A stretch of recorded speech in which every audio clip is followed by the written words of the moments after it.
Awaken your soul's unlimited potential. My name is Eva, and I'm so happy to have you here with me. And today I want to talk about an interesting movie that I watched just the other day called It's a Wonderful Life. Now, this is an old movie that was shot in the 1946, if I'm not wrong. I will actually encourage you to watch it if you've never watched it, which I'll assume is most of my audience because it's a really old movie, and I just happened to come across it because I happened to hear the recommendation from one of the reels I watch on Facebook. But I want to share some amazing insights that I got from watching this movie because this movie is so deep and so profound. Considering it was made in the 1940s, like it has such a beautiful message to share that actually resonates with who we are currently in 2023. So I'm going to be doing a summary of the movie and then sharing my insights into that. So basically in this movie, there is a man by the name of George. He's a man who's been aspiring to leave his hometown. He used to live in a tiny little town, and his dream was actually to travel the world, get to see all these wonderful places all over the world. He had everything planned out. He had his itinerary, his everything was prepared. But on the day that he was actually supposed to leave, or a couple of days before, I don't remember what was what, his father falls sick and he happens to die. So he has to delay his travel plans. And basically, so he had to delay because he had to ensure that his father's business was properly transitioned and all that, make sure there was a proper handover and all that. Only for the business was actually a very important and actually the back and bone of the community. It was a loan, I think it was a business and loan kind of thing, where the business actually used to give affordable loans to the community, which was way cheaper than them actually going to the bank because a lot of people could not access the bank facilities. So this business was so vital for this particular community. And they were actually now making a decision, after the father passed, on what was going to happen to the business. So George was perfectly okay with having the business closed down because he was prepared to leave the town. But in the deliberation of when they were trying to decide whether to close or stay in business and all that, the community basically came to a decision that the best way to act with this particular business was to not close it because it was helping a lot of people. But the only way they weren't going to close it is if George actually took over the father's business. And this was the farthest thing from what George wanted to do with his life. He didn't want to stay in this boring town. But when he saw that if he actually decided to leave, he will leave the townspeople at the mercy of a very greedy rich man that was living in that town, who wanted to buy like all the land and set up his own businesses and take advantage of the townspeople. George didn't want to see other people suffer, so he decided to stay in the community and run the father's business. So his idea was, he did have a small brother. He let his small brother go to college. His idea was, when the brother was done with college, the brother will come back and take over for him. Only now, years later, the brother is done with his education. He comes back married. And the brother's wife is talking about how her father loves George's brother and wants George's brother to actually take over from him now in their own family business, which of course meant that the brother now couldn't take over George's position. So again, George's plan of leaving the town was again thwarted. Okay, so he decided to stay. He happened to meet a lovely lady that was in love with him for such a long time, and they happened to fall in love now for real, both of them, and get married. On the day he was planning on going on his honeymoon, he had saved up like an amount of money because again, he wanted to go and travel the world, but now with his partner. On the day that he was actually supposed to leave, cash in hand, bags packed and all that, wife in the car, they happened to see the townspeople are gathered somewhere. Apparently there was a crisis. The bank had closed down. The town people needed money in order to survive. They were in panic, and apparently these people had shares in George's business at the point. So George was trying to convince them that if they sold the shares, because now remember the greedy man I was talking about earlier, the greedy rich person who wanted to take advantage of the townspeople, he was offering these town people a way out, but the way out was for them to sell their shares of their company to him, and he was buying it, of course, at a throwaway price because they were so desperate. So George had to sit with them and actually talk to them and convince them that if they did that, they will actually end up suffering in the long run, because yes, they'll have access to the money really at a fast rate because the man will pay them immediately after they sold their shares. But in the end, if they needed to do something big like purchase a house or get a loan for something really important, they won't be able to get that facility because they had sold their shares. The townspeople are not having any of it. So George decided that, you know what, I'm going to sacrifice my own honeymoon money. Remember, this is the money he had saved up to go and travel with his beautiful wife. He sacrificed his own travel money and gave it to these people to help them sustain themselves until the banks opened up, and then the panic was gone. So he gave them whatever he could. Little by little, they all shared, and the townspeople were okay. No one sold their land or anything to this greedy person. So that's basically it. His entire life was just him trying to leave town, but anytime that he tried leaving, something will always happen. So I'm gonna cut the story short. So at the end of the movie, when the movie was almost ending, George happens to get into a really big predicament, right? He had some money. He had an agreement with the bank where he has to continuously deposit some money each month. But this particular month, he was going to deposit. His uncle is the one who usually handles the deposits. The uncle ends up losing the money for the deposit in the banking hall. It was a strange turn of events. I'll let you watch the movie if you want to actually know how he ended up losing the money. But basically, by him losing the money, there was a potential of George getting arrested for fraud or something like that. So George was in really big trouble. He was so desperate, and he was so desperate that he actually went to his arch nemesis, which was the rich greedy man who wanted to buy the townspeople, right? He ended up going to beg this man for money, but the man just laughed at him and actually called the police on him. So George is so desperate, he goes to a club to drink his problems away.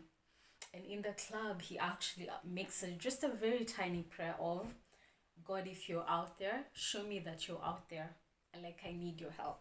That's the cry he made. I actually don't remember the exact words, but basically that was the basis of the prayer that he made to God, that I need your help. If you're there, help me. I'm in trouble. Of course, nothing happened. So George is so desperate. He's so drunk. In his drunken state, he decides that the only way to get out of this situation he was in was by unaliving himself, okay? So he walks up to the bridge, gets prepared to jump, from the bridge into the water. But then turns out that his prayer was actually heard by his guardian angels.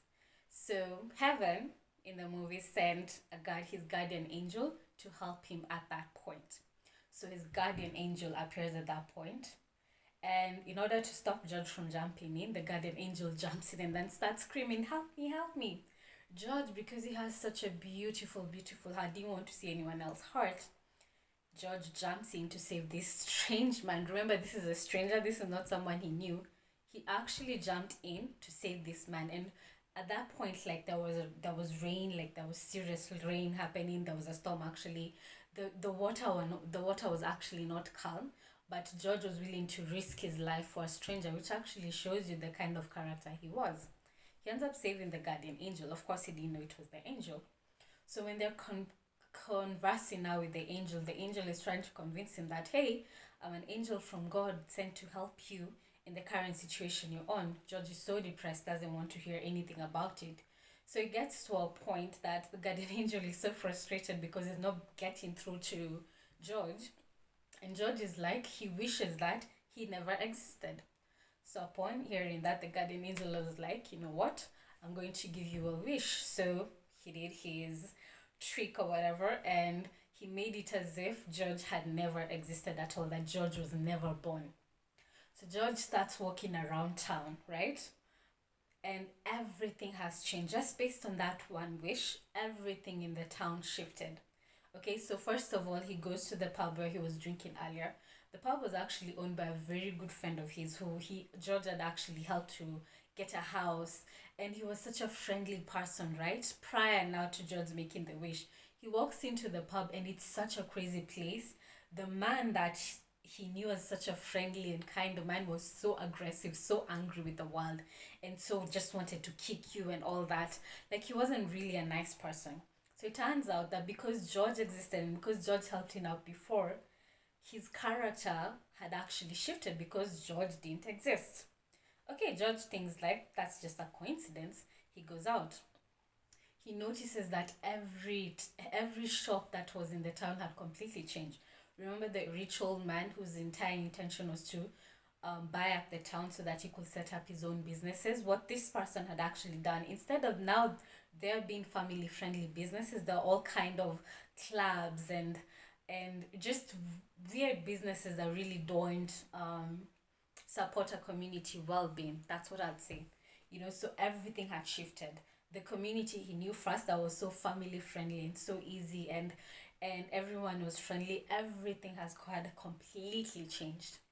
Okay, he goes to look for his wife. He finds his wife. Turns out, because George never existed, the wife actually never got married, ended up as an old maid. They didn't have kids. The wife was miserable. So basically, by him existing, by all those little things that he had done his entire life, he had actually helped change the lives of so many people around him, that without his existence, so many lives would have been affected had he never existed. But he never realized his own importance. He never saw the value of him living or existing in the current community. And this is what the guardian angel was trying to tell him, that every little thing that you did, regardless of how little you thought it was, it made a significant difference to that other person's life. And that was the whole point of the journey that the guardian angel took him to. And once he got that point that he actually mattered, that he was really important, the guardian angel changed everything back and he went back to existing. So of course he's so happy right now. He's forgotten all his problems from before. He goes, he has his wife, his children. He's ready to go to jail. Only what had actually happened is that, divine intervention, the wife had apparently found out about his predicament, decided to go to all the townspeople that George had actually helped his entire life. Okay? And he asked them, he told them that George is in this kind of situation, is not able to pay the deposit for the business in the bank, and he's going to get into trouble. So what do the townspeople do? They all band up together, raise the funds to help George out. And why do I want to share this story? It's such a profound movie. I don't think I've even done justice to share just how beautiful that movie was. If you have an opportunity to go check it out, Again, it's called It's a Wonderful Life, and it was shot in the 1940. I think it's 1946 if I'm not wrong, but I'm sure if you check it out on the internet or wherever you're going to say it from, you'll find it. But I found this story to be so deep because I realized that a lot of people are struggling with finding their own meaning or purpose to their own existence, right? They always wake up each day and wonder, why am I here? What value am I adding to the world, right? Because they don't think like they mean so much, that anything that they do actually makes a difference. They think that like they don't matter in the world, they don't matter to the people around them. And most people like this end up giving up so much to the point that they end up losing their lives because they just don't see the meaning of life.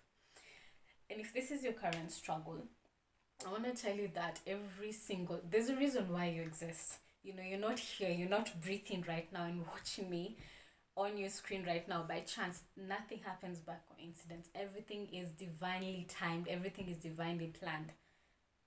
Okay? So if you're doing this, if you're currently existing, if you actually woke up today with your breath and everything is just working perfectly, not even necessarily working perfectly, just the very fact that you're alive right now, that's a huge miracle, that's a huge gift, and that didn't happen by chance, which is what you might forget. If you're here, there's a purpose for you.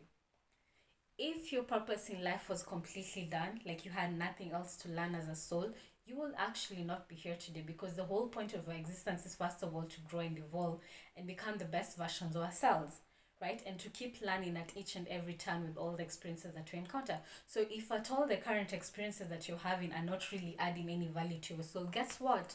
You will not exist currently. You'll be moving on to the next portion of your soul's existence. You will not be here. So the very fact that you actually woke up today, that's a huge miracle. And that means that there is a purpose to be here. Now, for some people, they tend to assume that purpose has to be something huge. They have to change the world. They have to do something so significant, right? For the world to recognize them. And for most of us, that's not actually the case. Our purpose could be just as simple as giving the best, being the best for the people around us, being the best mother, being the best spouse, being the best friend, the best sister that you can be to the people around you. That could be your purpose. You might look at the everyday smiles you give to maybe someone who's struggling in the streets like something that's so insignificant. But guess what? That smile made a huge difference in that person's life. You never know, this person could have been struggling so much and maybe was wishing for just one smile to get them through the day. Just one person to just share a kind word with them. And that kind word came from you. So in that moment, that was your purpose.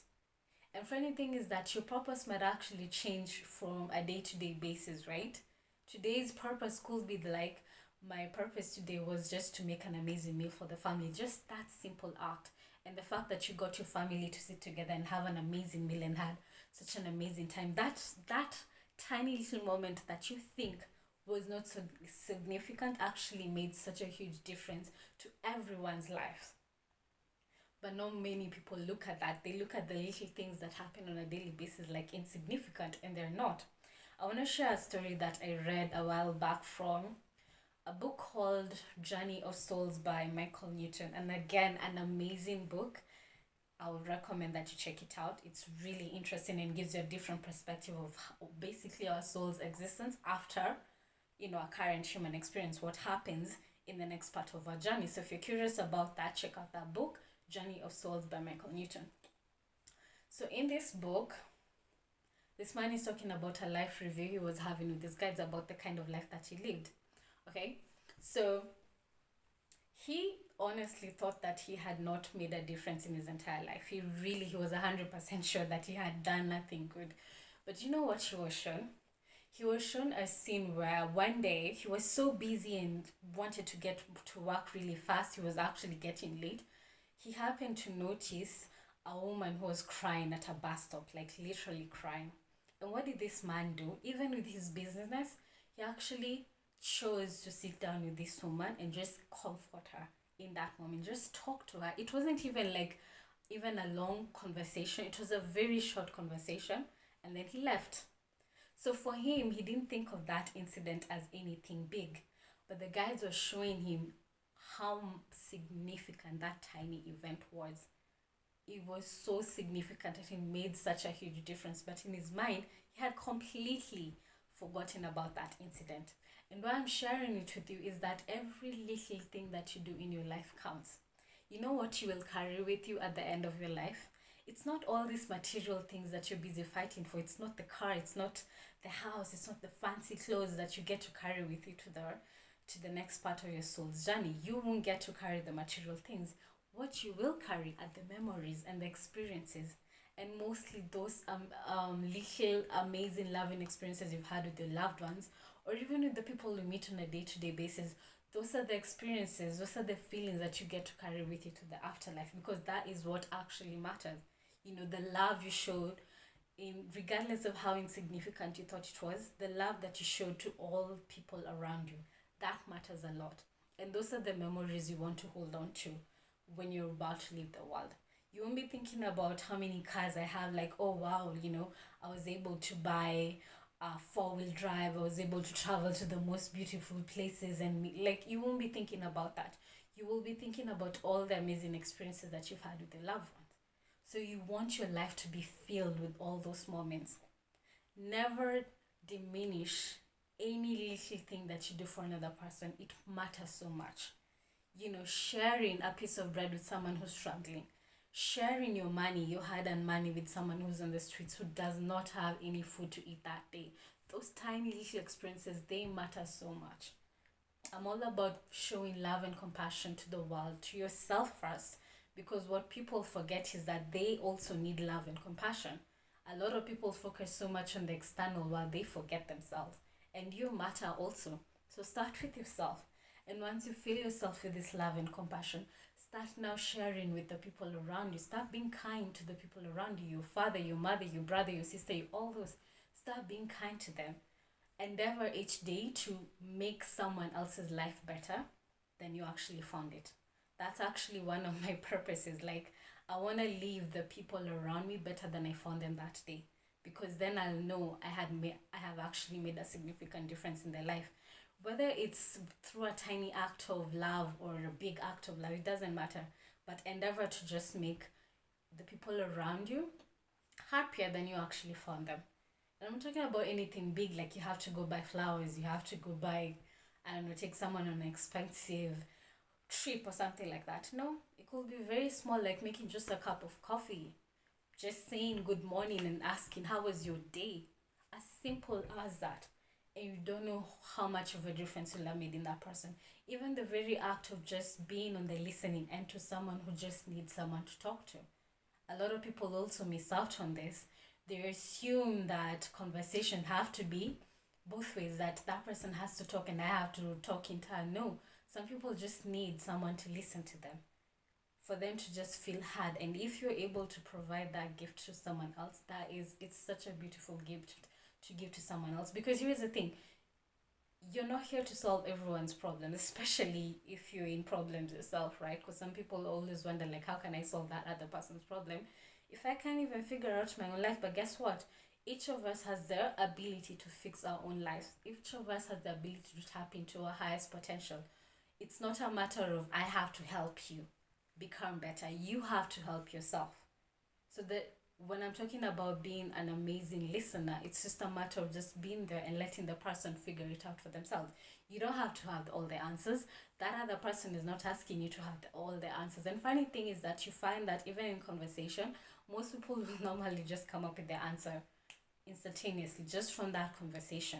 So just by you having your presence, they're fully present for the conversation, you've already made a huge difference in this other person's life.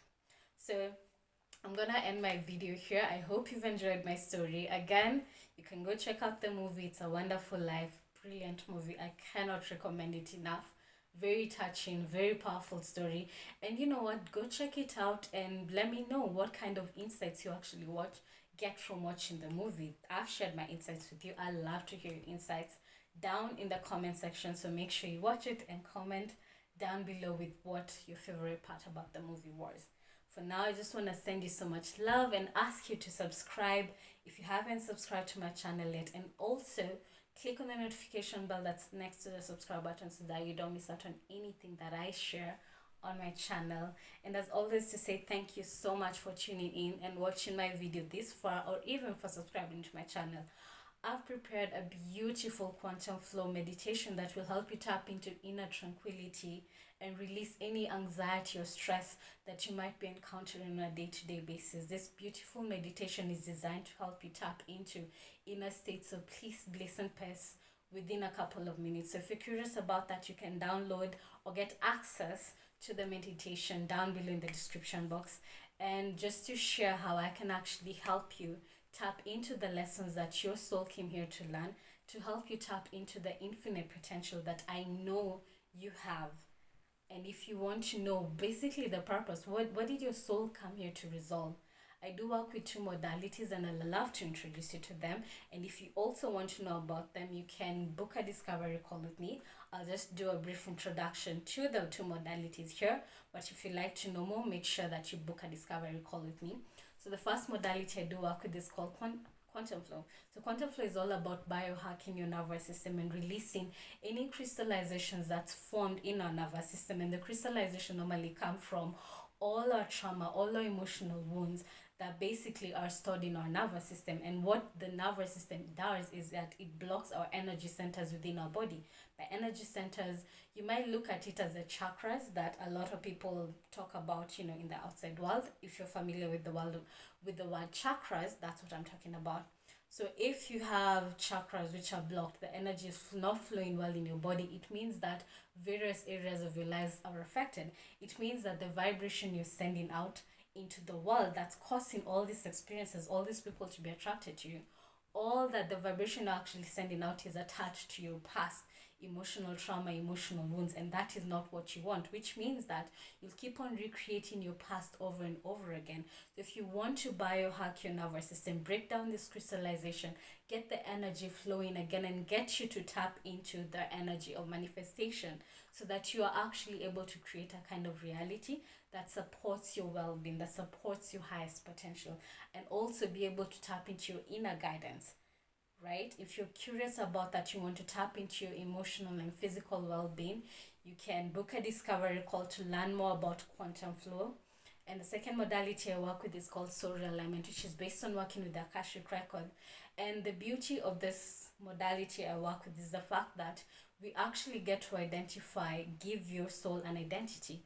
Who were you originally created to be before you started making negative choices and all these mistakes you made as a soul in all your different life experiences? Who were you originally? You know, what gifts did God give you? What gifts were you supposed to tap into to create a better human experience for yourself? Because a lot of people have forgotten who they are based on what society has demanded from them. They've ended up making so many negative choices that have created so many blocks in their blueprint, causing them to keep on attracting the same experiences over and over again. So if you find that you're stuck in a rut, you keep on attracting the same kind of people, the same kind of experiences, you know, a broken heart here, broken relationships there, losing money left, right, center. If you're so tired of that and you actually want to get to the root cause of it, you can discover that with the soul element reading. You'll also get to discover where you're originally from, your soul group. You'll get to discover the particular blocks and restrictions. What mistakes did you make in the past? And by mistakes, we're talking about mistakes that you did in your past life that you're still currently making right now in your current lifetime, and causing you to attract the same people over and over again, because a lot of people, without the awareness of what mistakes they're currently making on a daily basis, they're doomed to keep on repeating the same mistakes of the past. So if you're ready to let go of all this negative karma that your soul has been carrying around for such a long time, you can learn more about a soul element reading by booking a discovery call with me. And I hope I will get to see you on the other side. For now, sending you so much love. Bye, and I hope I'll see you in the next video.